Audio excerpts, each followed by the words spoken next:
Bonjour à tous. Voilà, aujourd'hui on va parler de la taille de l'olivier. Donc on est fin février gentiment. Ça se fait au février au mars. De nouveau, il y a plein de méthodes de le faire. En France ils ont une méthode, en Espagne une autre, au Portugal une autre. Et puis un peu chacun fait ça à sa sauce. Moi je vais vous expliquer la mienne, j'aime pas les grosses tailles. Donc moi j'y taille chaque année un petit peu. Le but est d'avoir des oliviers qui sont pas trop hauts, pour faciliter le ramassage des olives d'une part, et aussi pour augmenter la qualité des fruits. Si les fruits sont plus proches du fût et des grosses branches, ils sont meilleurs. Pour ce faire, il nous faut une scie, un sécateur ou une cisaille, c'est égal. Ce qui est important, c'est de désinfecter vos outils avec de l'alcool.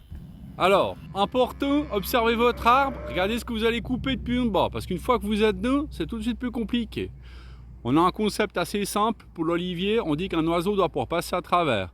En effet, pour la pollinisation, c'est important que l'air puisse bien circuler et aussi pour éviter les maladies. Voilà, la première chose à faire qui est assez simple pour toutes les tailles, c'est enlever tout ce qui est mort et sec pour éviter les maladies.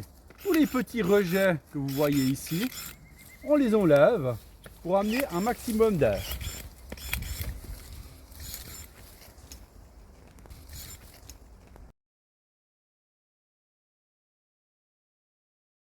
Voilà, une fois qu'on a enlevé un peu ce qui était sec, les rejets, on s'attaque aux grandes branches. Donc là, moi j'ai décidé d'enlever celle-ci. C'est la plus haute, donc les fruits seraient vraiment hauts pour aller les chercher. Ils sont éloignés du fût. Et puis du coup, en enlevant celle-ci, ça va aérer le centre de mon olivier. Moi j'aime bien couper un peu mon biais quand je coupe une branche pour éviter que l'eau elle stagne, pour éviter que la prolifération des maladies et des champignons.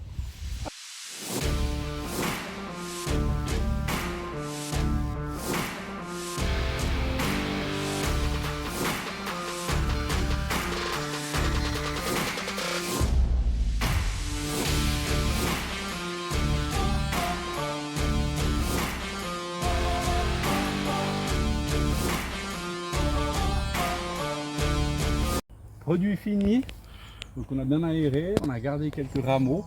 Les fruits se développent sur les rameaux de l'année passée, toujours.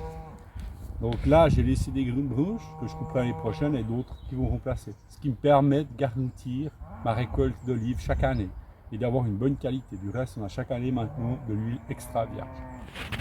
Voilà, c'est tout pour aujourd'hui. Je vous remercie. J'espère que vous m'aurez bien entendu avec le concerto à l'arrière. A plus!